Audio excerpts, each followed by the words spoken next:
Hello, everybody, and welcome to this episode of CFO 4.0. As usual, I'm your host, Hannah Munro, and with me today is an interesting guest to talk about a topic we haven't actually covered on the podcast before. So, with me today is Shaun Hayes, the author of Grey Choice. And so, thank you, Shaun, for joining me on the show today. Hannah, thank you for having me. I look forward to our conversation. So, the topic of ethics has come up a lot in the news recently, and particularly there's some interesting news articles about key leaders and making choices as they go through their careers, and then some of them getting caught. I think is the theme that's come up quite a bit, but. Before we get into that, and you've got a unique perspective, and I guess on business ethics. Would like to understand a little bit about your story. Do you want to talk us through sort of how did you end up writing the book, and what was your journey through? Well, we'll kind of start at the beginning. I was a child of two entrepreneurs, World War II veteran, and I ended up in banking, and they were in small business, and they thought I could be anything but a banker because in your small business, other than here, the IRS and a bank are the only two governors you have in most small businesses. And so I started right at the time that banking changed, and banking turned into sales culture. It used to be they were order takers, and my generation was the first one of you went out and sold your services. And I think that was the beginning, by the way, of a big change in ethics. We'll get to that later, but I think that was a forerunner. But I started out and with a very large bank in the Midwest. And about the first week, I took a test. They had all the management trainees in, and I was in the front row, and the proctor looked down at the answer to my first question and said, "Excuse me, question one, you have to answer yes." And I said, "Excuse me, sir." I said, "This says, have you stole anything?" And he looked at me and he says, "I believe you haven't yet, but you will." And he said, "You'll take a pen or a pad of paper."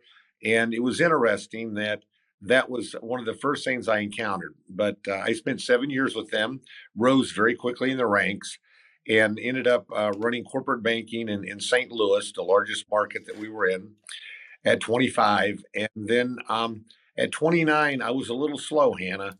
And I figured out that in the last 77 years, the bank had a common name in their CEO. And I didn't have that last name, nor had I married any of the daughters. So I figured out I wasn't going to be CEO. And 34 years later, guess what? They're now 111 years in business with the same last name of the CEO. But so at 29, I bought a bank, and it was an incredible journey. We went public when I was 35. We were the first company in America to sell a public security after 9/11. That was a very interesting period because I had my largest acquisition under contract.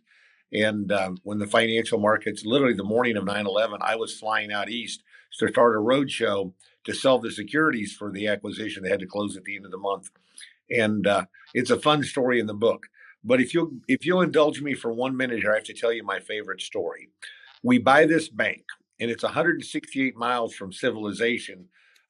It's on the Iowa border, and it had $1,100,000 in cash in it. 10 years later, I had 38 offices, and we didn't have 50,000, and we had more in the ATMs than we did in the bank. And my partner and I said, we could take this to the Fed, and in those days, overnight money was about 9%, and we could earn about another $5,000-6,000 a month.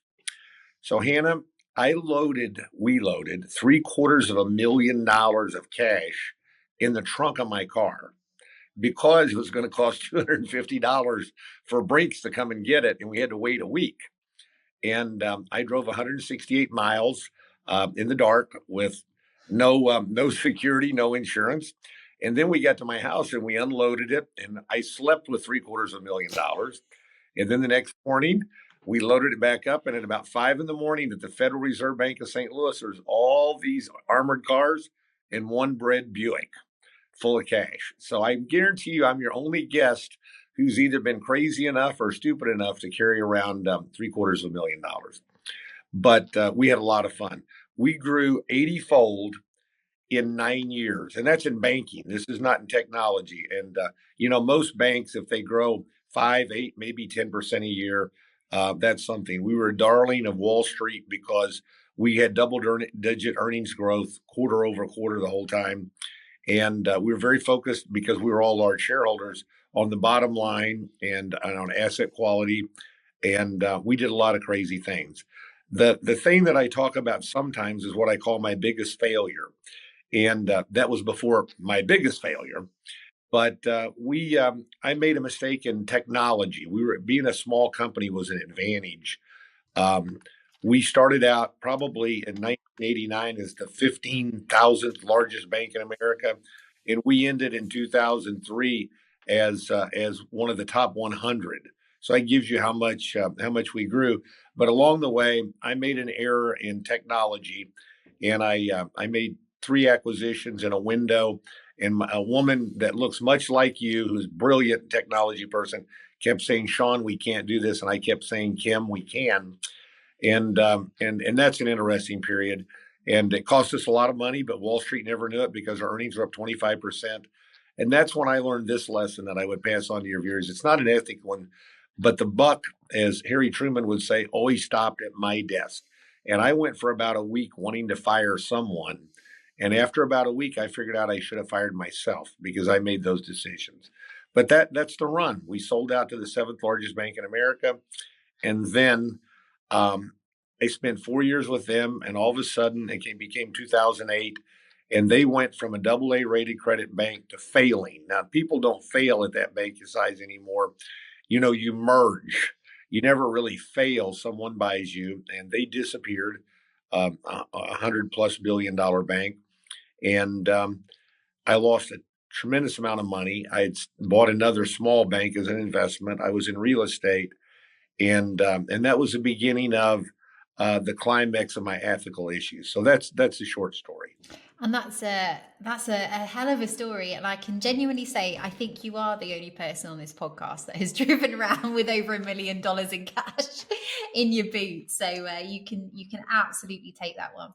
So talk to us about your journey from there, because you mentioned obviously your climb down from the moral ethics high ground. What happened then? How are you now in a position to talk honestly and openly about this? What actually happened to you?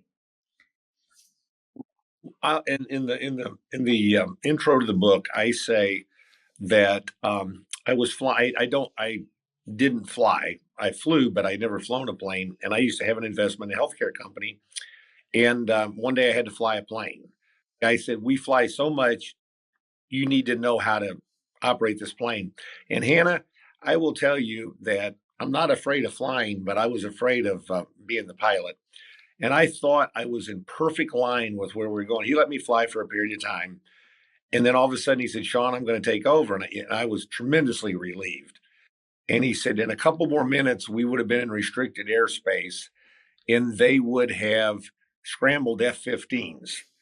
And the lesson is if you leave LA headed for Washington, D.C., and you're off by 1 degree, given the time you're in the air and the speed you're flying, you're going to end up in New York City."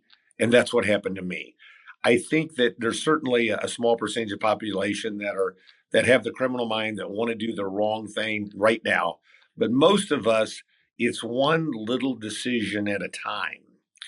And I mentioned my first week in banking, and the question was, "You're going to steal something." Well, eventually you do take a pen home or a pad of paper, and you do things like that.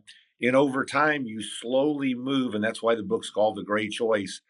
The world is a lot of gray and a little white and a little black, and it's easy to get into the gray, and then it's not that hard over time. And when I tell you what I did and how I got there, it'll even make more sense. It doesn't justify it. I committed a crime and I knew it when I did it. But you don't just wake up and do it, or I didn't.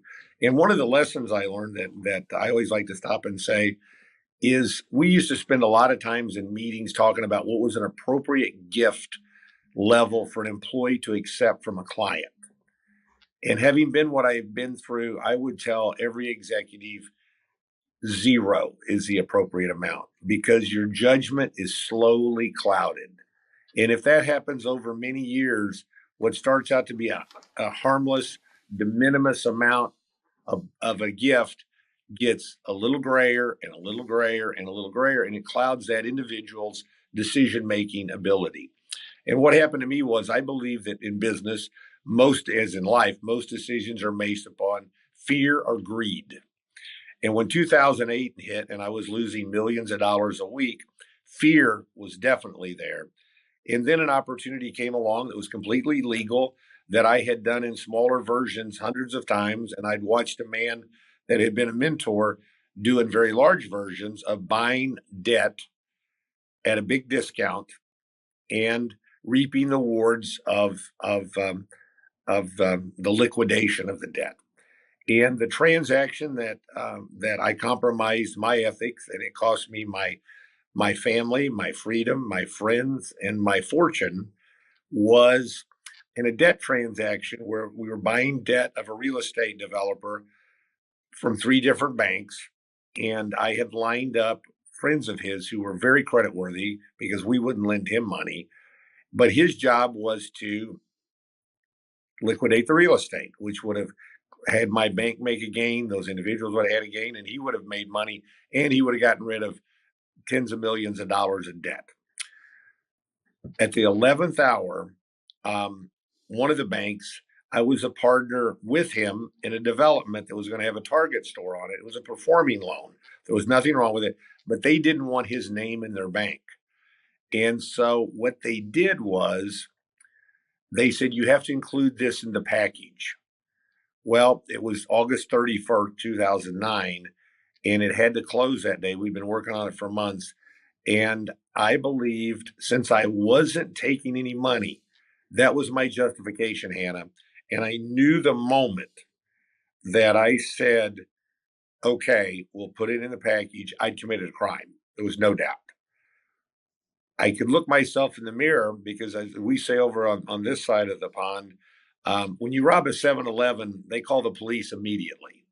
When you're involved in a financial crime, I wasn't indicted for 6.5 years. So it isn't like, you do something, it happens.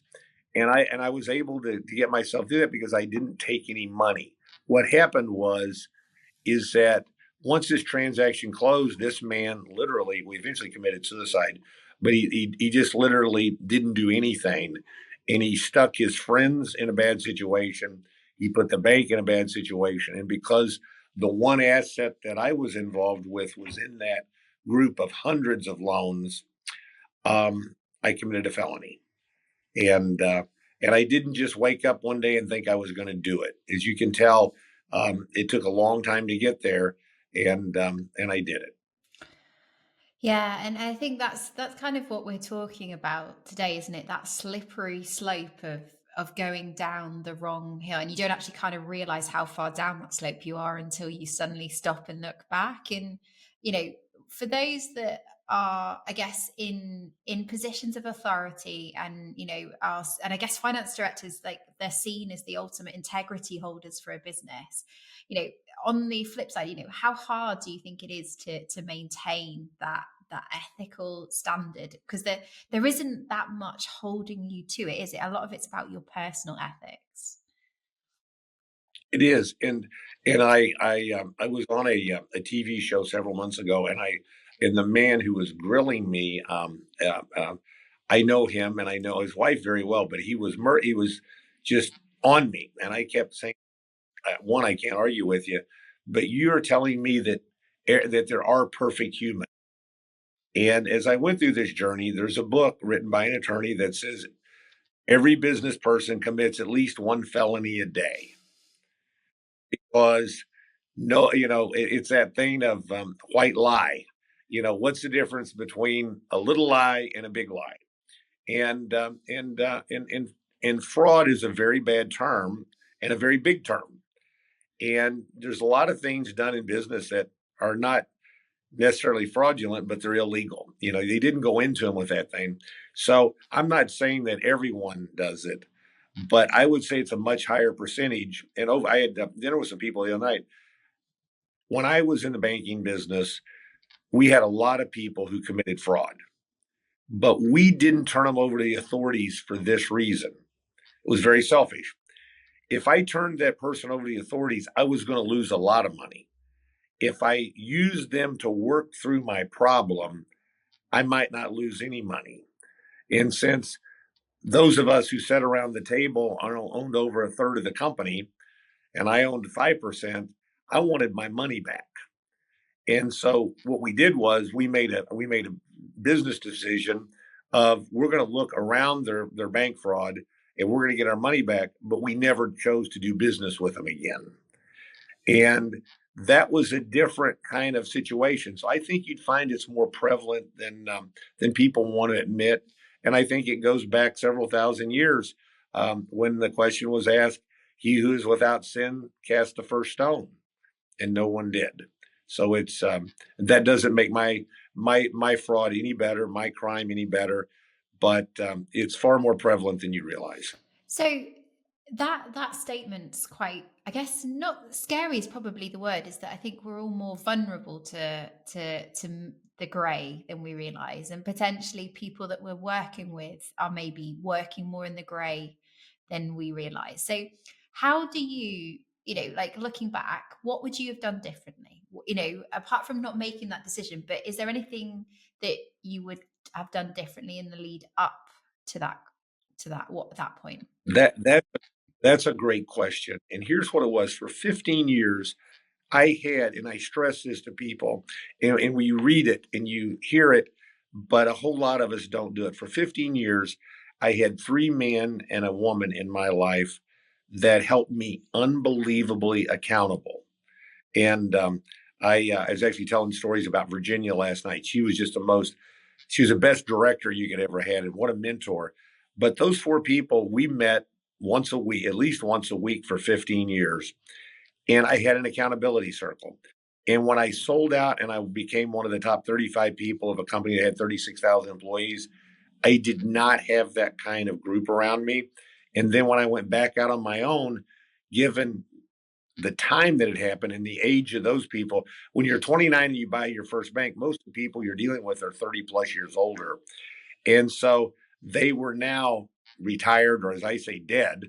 And I didn't recircle myself with people. So I always challenge people, find three or four or five people that are going to hold you accountable. And I had lunch with a gentleman on Monday who's one of those people now that I have hold me accountable because my nephew, I have two nephews. One has won the FedEx Cup, been on several Ryder Cups, is quite a golfer. I only had one sibling. And the other one's a better golfer. And in the book, he cost me $10 million, but he now has an unbelievably successful Inc. 500 companies that he started on my experience. But he wrote me this beautiful letter. I got it the week before I was sentenced. He said, Shaun, Uncle Shaun is what it was. He said, everybody loves the rise of a person, but they really like the fall. But there's nothing like the comeback. And Hannah, I've been so fortunate, and since this has been over, the comeback has been a lot of fun. And it isn't just a book; it's business and other things, and it's helping people change their lives. But I now have four men around me who hold me accountable, and that's that difference. And that's hard to do in a big company because in a large company, my opinion of large government companies and the government is you don't have to do a lot right, but God forbid you don't do one thing wrong. But the further you go up that organizational chart, it's really hard to have one or two people to hold you accountable. And maybe the man or woman at the top has a board like I have, but between them and the customer facing people, there's a lot of people who can make really bad, poor, unethical decisions. And not that they're bad people, but they're just not one of those places where people hold them accountable. So that's what I tell people is find some people who are going to be tough on you because that's a challenge for all of us. We don't like criticism in general. And I guess it's finding, like you say, the right people. So, you talked about people that would be tough on you? What are the key sort of characteristics that you look for in that circle? Well, they have to have the same. When I say goals, I don't mean the same goals, but they have to be driven. If you're driven and you want to be successful, they have to have those things. If you're an engineer, you need to have someone with engineering, because there's a terrible story here many years ago of a structural engineering company where someone made the wrong choice and many people died. So you have to have somebody that understands what you do, but also understands where you want to go. And then, as hard as it is, and I think this is something again in relationships that makes for good relationships, but it's hard for us to accept, is people who are different. You don't want people who think like I'm extroverted, as you can tell. So a good introvert around me is a good balance. It's those, anything in moderation is good. And so having people that are opposites. And I say, in fact, I'm writing another book now. And when I was in college, it's based on one of the few things I felt like benefited me college. Really, all I learned was how to learn. But it talked about partnerships, and I've seen some unbelievably successful partnerships, and I've seen some horrible ones.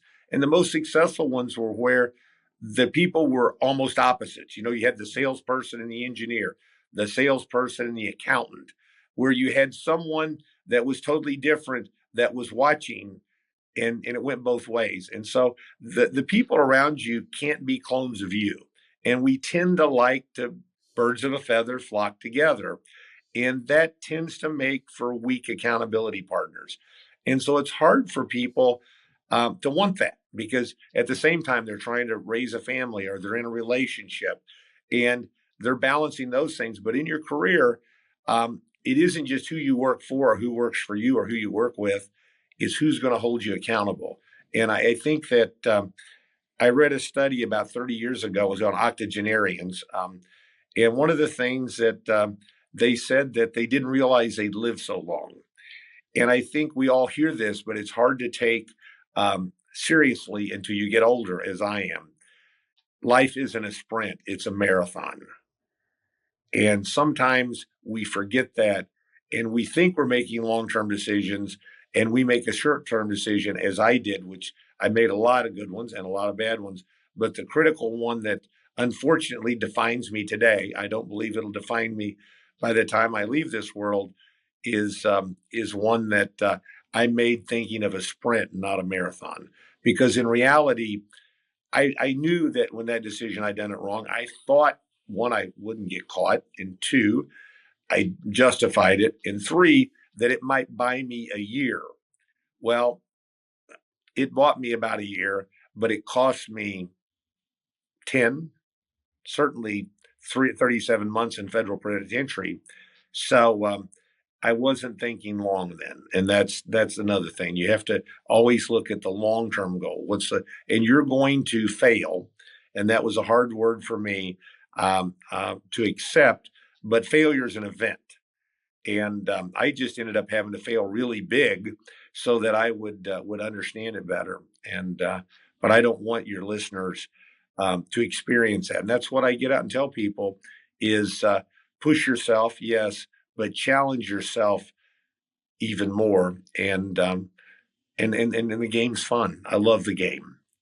Yeah, and I loved your comment about people that are different to you, because I think there is something I've talked about this on the podcast before, the importance of diversity. And for me, diversity isn't just the color of somebody's skin or whether they're male or female. I think it comes into, like you say, personality traits, their background, their experiences, where they're from, in the world. I think there is something powerful about diversity, and I love the fact you've incorporated that into your concept of that accountability circle.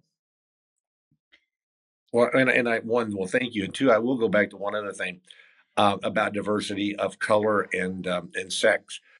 When we bought our first bank, it was in North Missouri. We put a woman on the board. When I bought my second bank, I put women's and African Americans on the board. And people in St. Louis today, actually, I had a meeting yesterday with the head of the African American Chamber of Commerce, and he said, "How do you know everyone in St. Louis?" I said, "Because I bought a bank in a 99% African American area. In day one, we put people in the African American community on the board, and you have to know your world. And being a white male, I can't relate to being a white female or a black male or female or whether you're Asian or whatever. And I think that diversity of people and race and ideas makes really good things. And I believe that committees don't make good decisions, but input from committee members to one person making that decisions makes great decisions because none of us are an island. No, I love that. And I think that's something for us all to think on in terms of how we increase the diversity of thinking, and like you say, experiences from different aspects as well. So you talked about being on a slippery slope, and that sounds like there was a almost a realization moment where you came to think, oh, I've kind of gone too far here. As you went down that slope, was there a self-awareness that you were slipping, or was it all of a sudden a realization? I think in my case, and I can't speak for others, I always push the envelope. I would go, I use the largest law firm in Missouri, and I would go to them and I would say, Hannah, don't ever tell me I can't do something. Tell me how I can do it legally, and then I'll decide if it's worth the effort. And the example I would use is I want to go to Chicago. And from my office, that's literally one street down, and I can go I-44 to 55 and drive there, or I can go north to the airport and fly.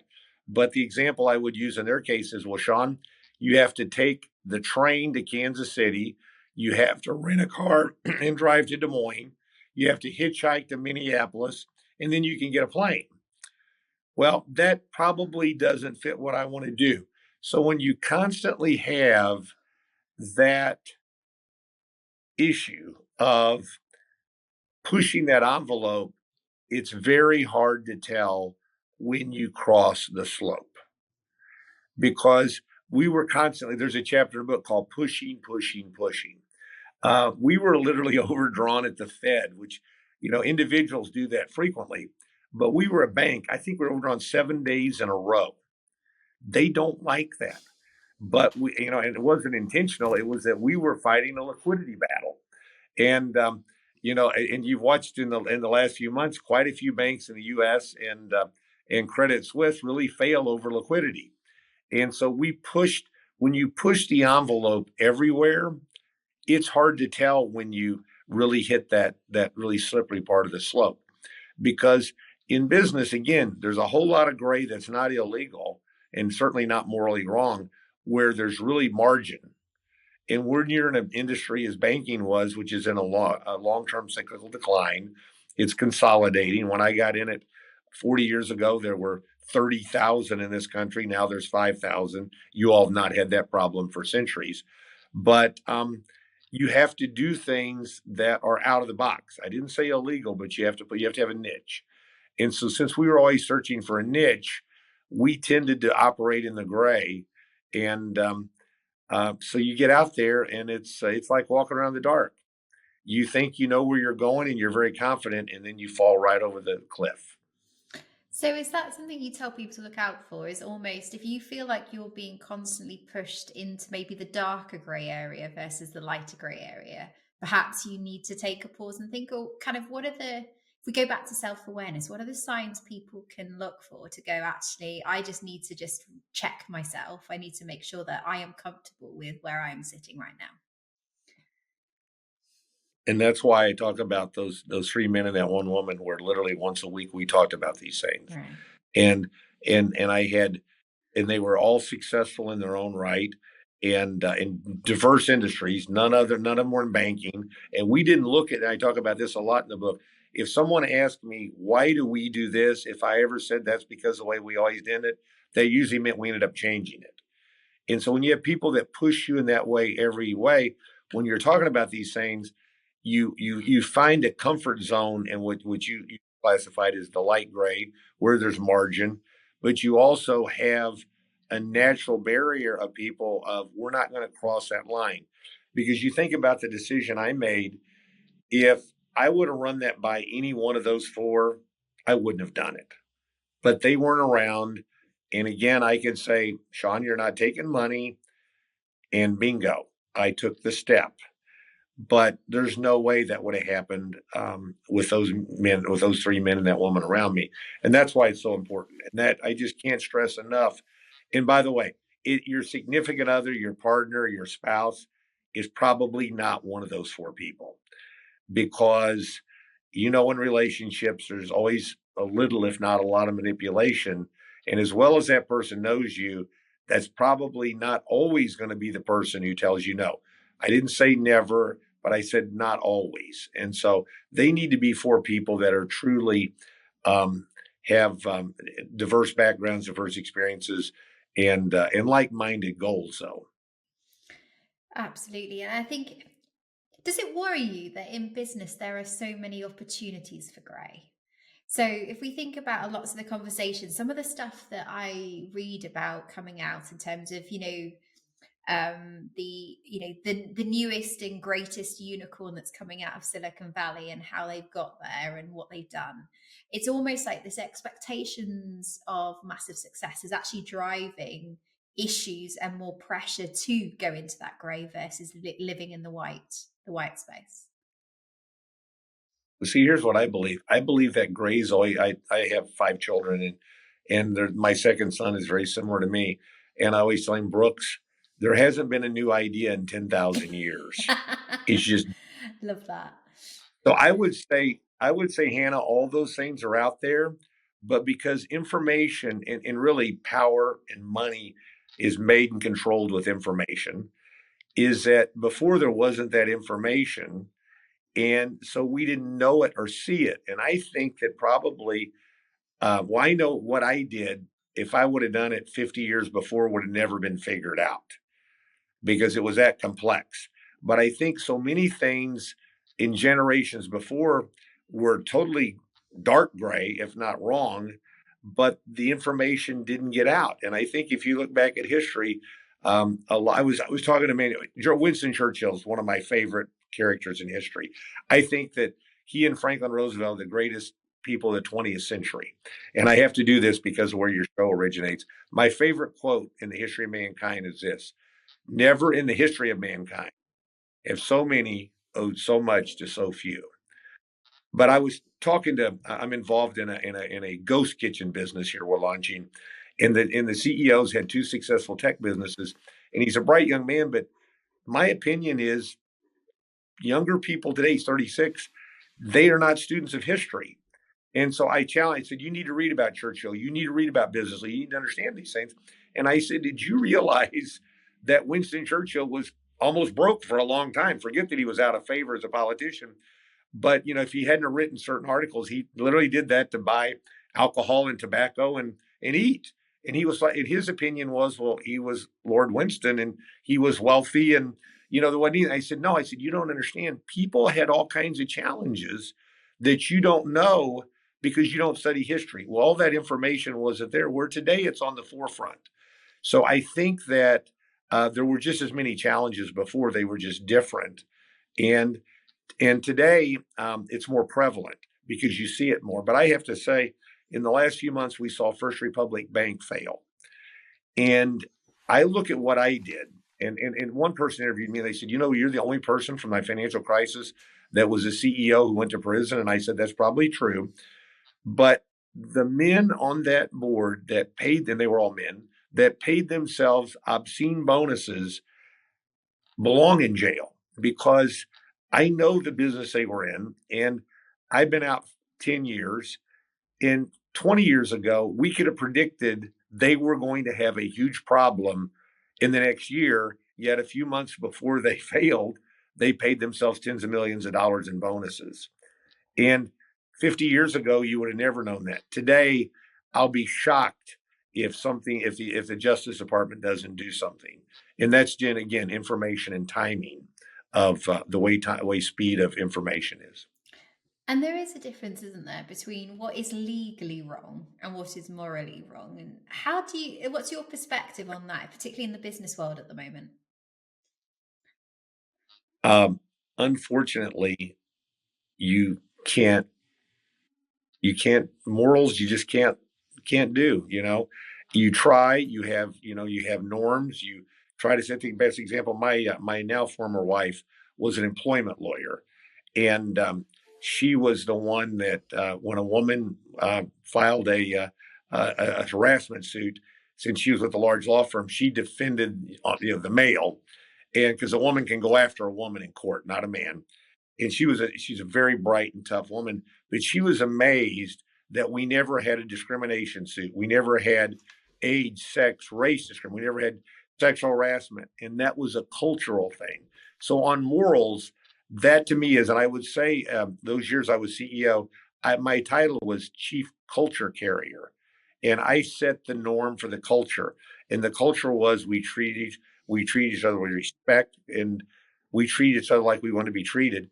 And that's how I think you regulate morals, because you cannot enforce morals other than by actions.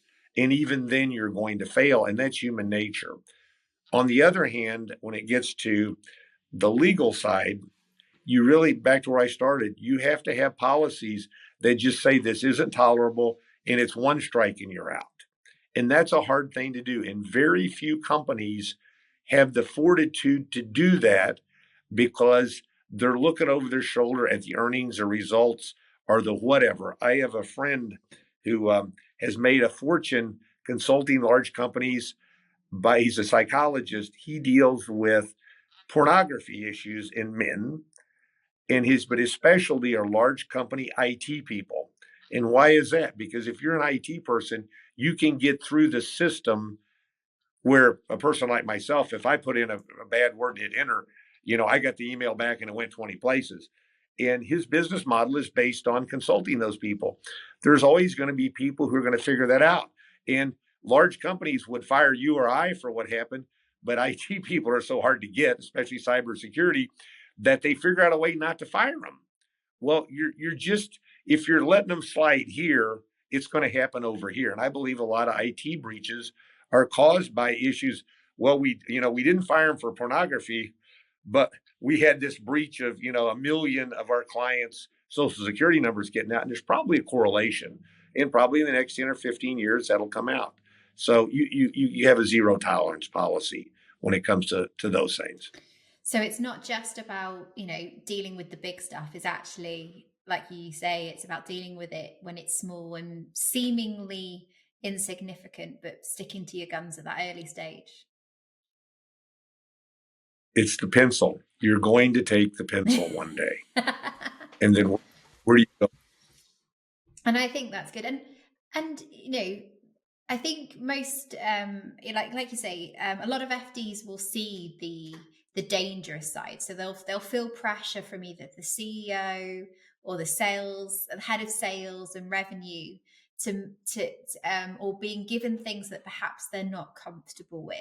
How do have you got any tips for them in terms of how do they challenge that effectively? How do they stand firm in in place of the pressure that they might be feeling from other areas of the business? Or would you say it's a walk away situation? Well, I think I prefer not to walk away immediately, but you have to quickly. You have to hold your ground. One of the most moral men I've ever been around, one of the most ethical men I've ever been around, said to me, he said, Shaun, in business school, the first thing they teach you is lying with statistics 101, how to manipulate the numbers in your favor.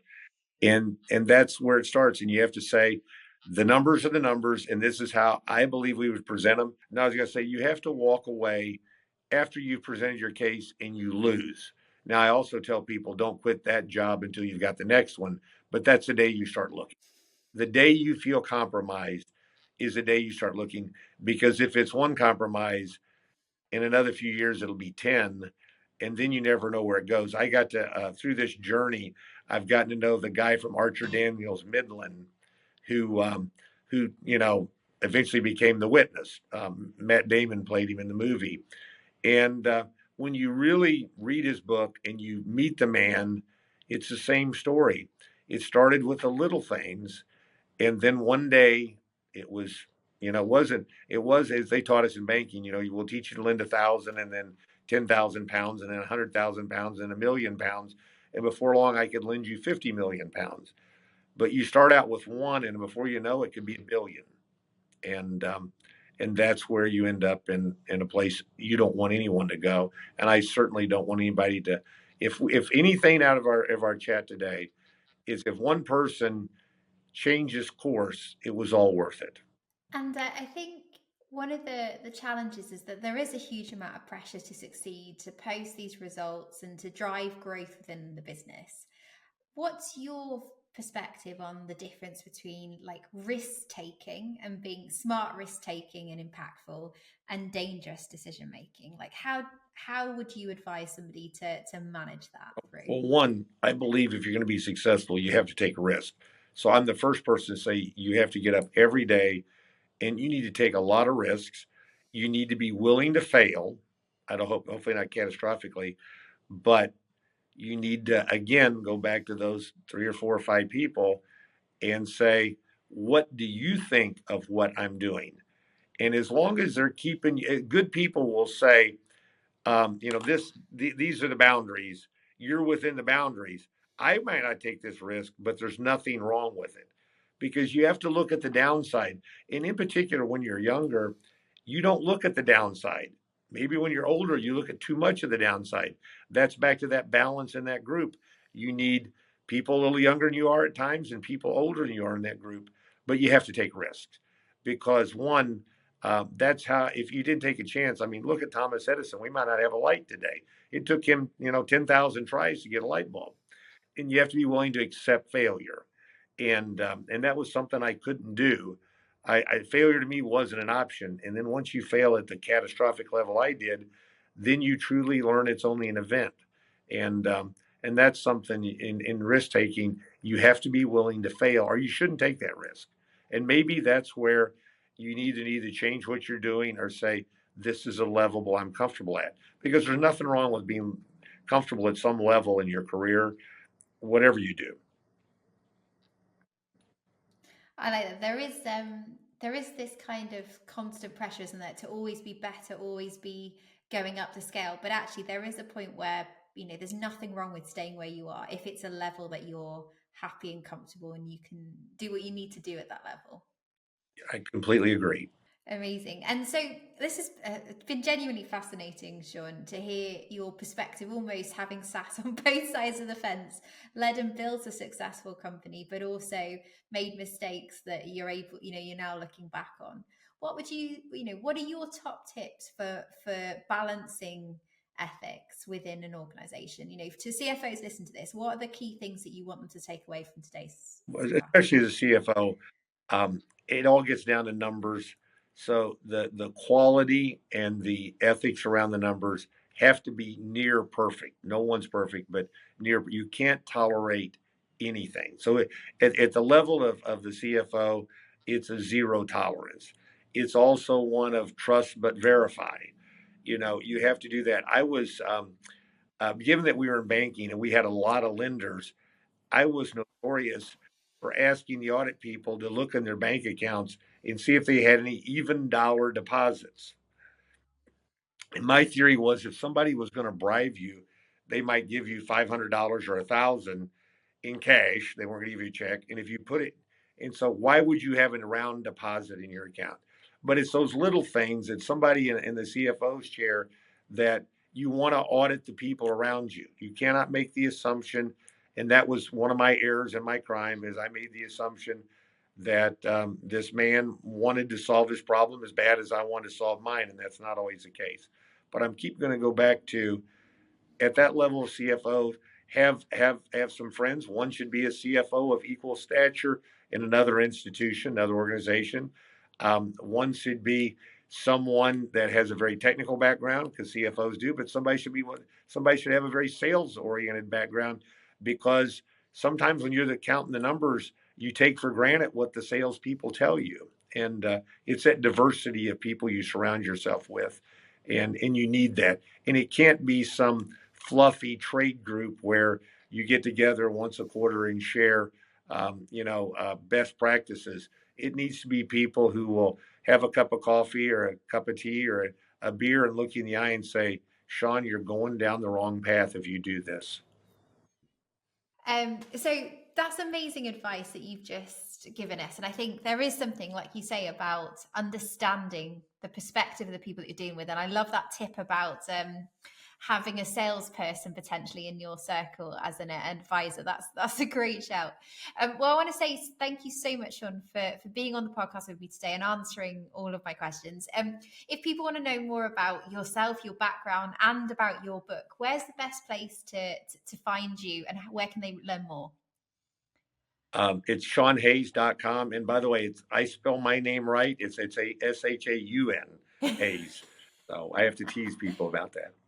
Well, my husband would agree with you because that's the exact same way that he spells it. So the right way. Make good choices, Hannah. I can tell already. Well, it's been an absolute pleasure having you on the show, Shaun, and thank you so much for sharing your experiences and helping others avoid the mistakes that you've made. So it's been a genuine pleasure, and thank you so much for joining me on the show.